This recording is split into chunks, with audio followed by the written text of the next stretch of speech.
Today, we're diving into one of the coolest and most dramatic effects, flicker text animation, perfect for titles, suspense intros, or any video where you want to grab attention fast.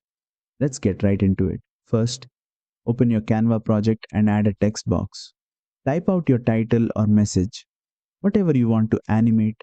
Next, click on the text to select it and then go up to the Animate button in the top toolbar.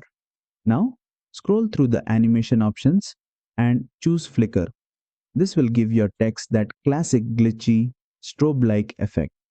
Here's where you can fine-tune the feel. Use the speed slider to control how quickly the flicker happens. Slide it left for a slower, more eerie effect, or slide it right for a fast, energetic vibe.